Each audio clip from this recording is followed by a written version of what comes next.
Okay, today we're going to talk a little bit about the endpin assembly that we use in the Amulet stereo system. This is a specially made item by us, and a lot of people have called us and want to know, well, how can you install it in the guitar? What's the easiest way, and how can I make sure that it's going to be tight?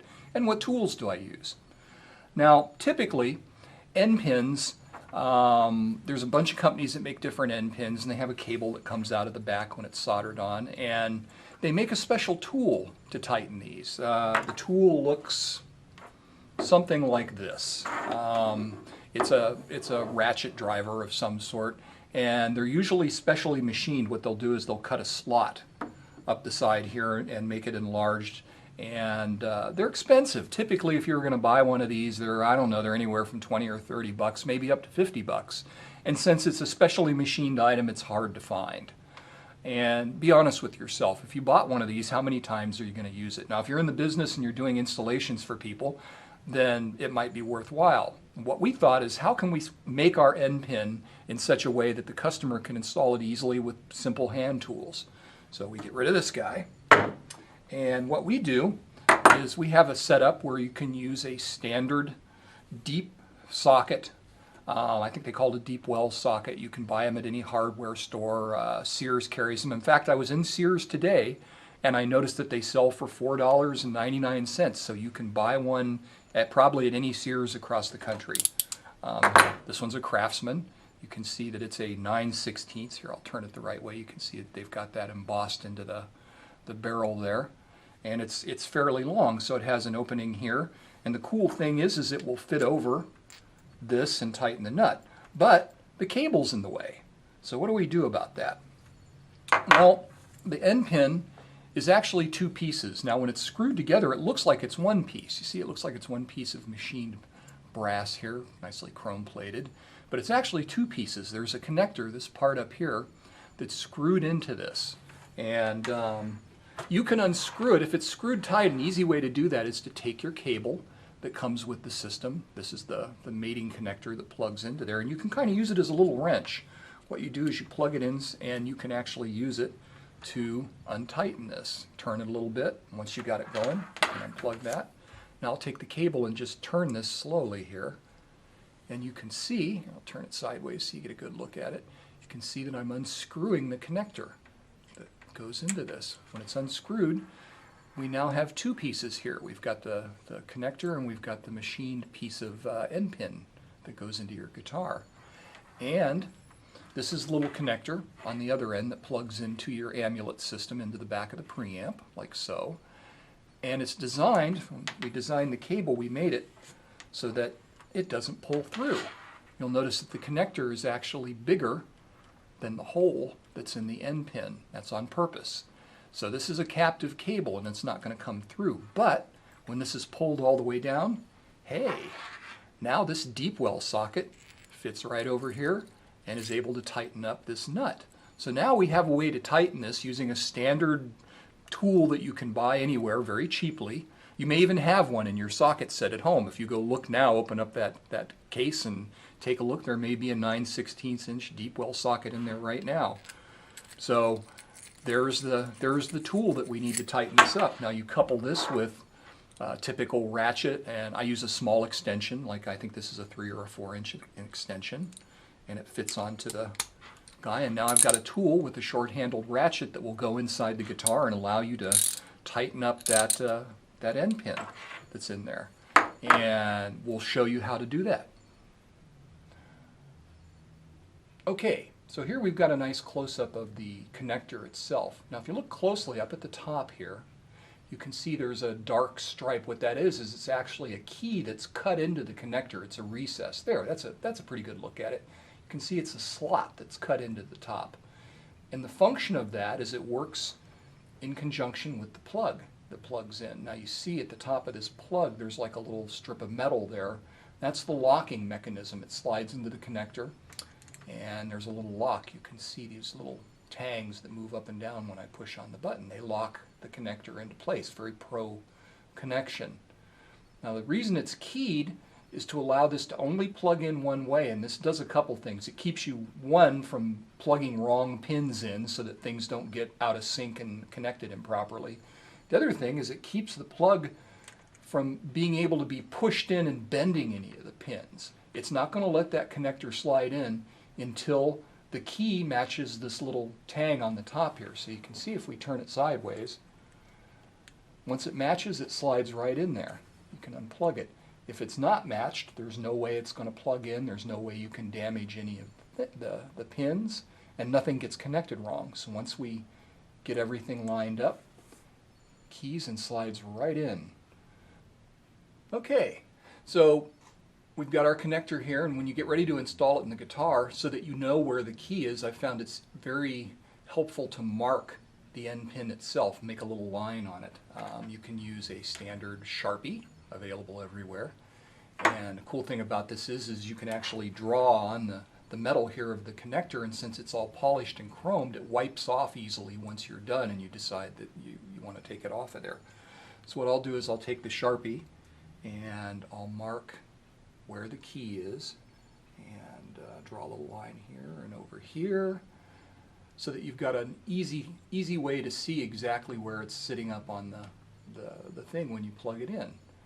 And this is going to help you when you do your installation. And like I say, when you're done, you can just take a soft rag and wipe this thing, or use a little acetone on a cotton ball, and that'll take all this right off without damaging the finish of the end pin.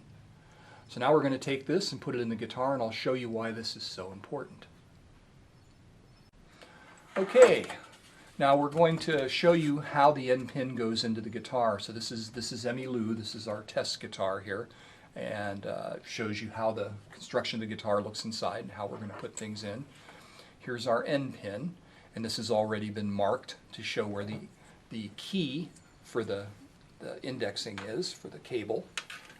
And what I'm going to do here is take the hardware off of this, and I'll show you how this little trick works with the blank piece that we had machined into this at the end. This makes it very easy to put the hardware on inside the guitar. So now we're assuming we're inside the guitar here. You're going to put the end pin in, you're going to feed it through, and you're going to grab the cable, go through the sound hole, and bring this thing into place. So okay, so now how do we get the hardware onto the end pin here? And the trick is you just bring the cable through the sound hole, and there's two pieces of hardware. There's a nut and a washer, an internal tooth lock washer. So what you do is you place the lock washer on the cable first, and then you take the nut and you place it on, and you just pull the cable up, set the guitar upright, and you let this stuff slide down the cable.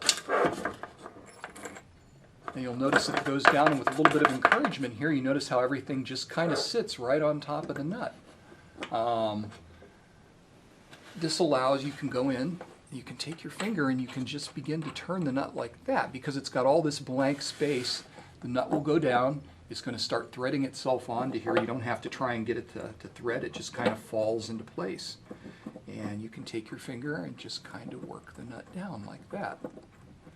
And you may not be able to take it all the way down, but as long as you get it on the first few threads, that's really all that's necessary. You can do everything else you need to do with that socket wrench that we were looking at. So now this is where the cable thing comes in handy. The cable's in our way right now, but you can actually do this through the sound hole if you just take this and start unscrewing it.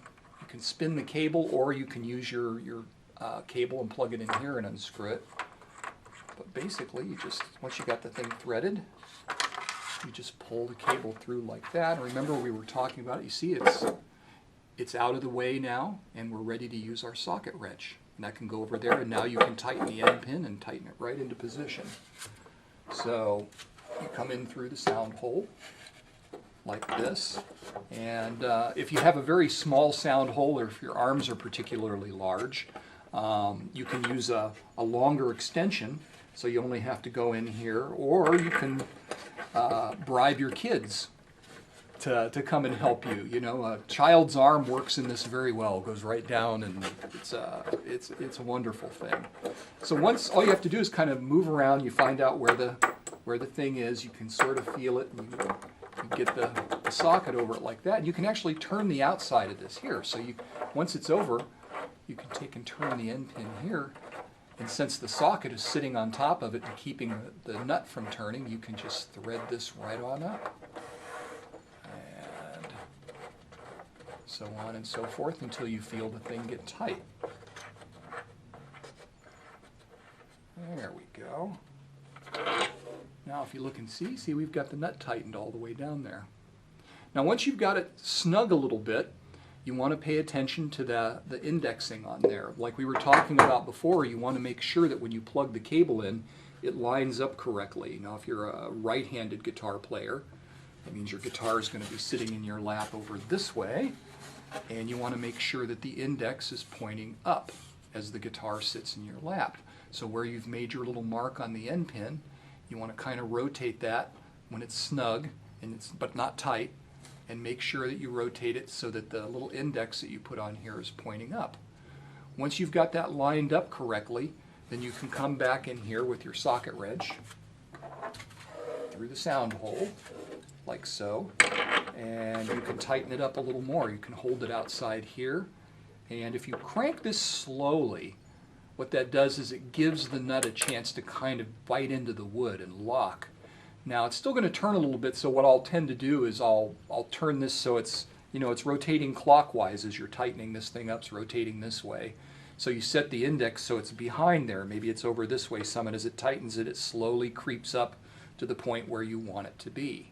Another thing you can do is you can take a piece of heavy cloth or a piece of leather or something like that, and if you have a pair of pliers, what you can do is you can put the cloth or the leather over this and grip it with the pliers. Now to keep the pliers from marring the surface of this, you don't want to put a bunch of scratch marks or anything like that.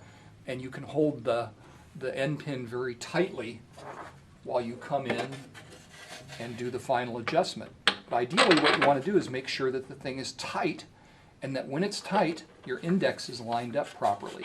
So if you play the guitar right-handed, you want to make sure that when the guitar is sitting on your lap, like so, the index is pointing up. And obviously that'll be different if you're left-handed.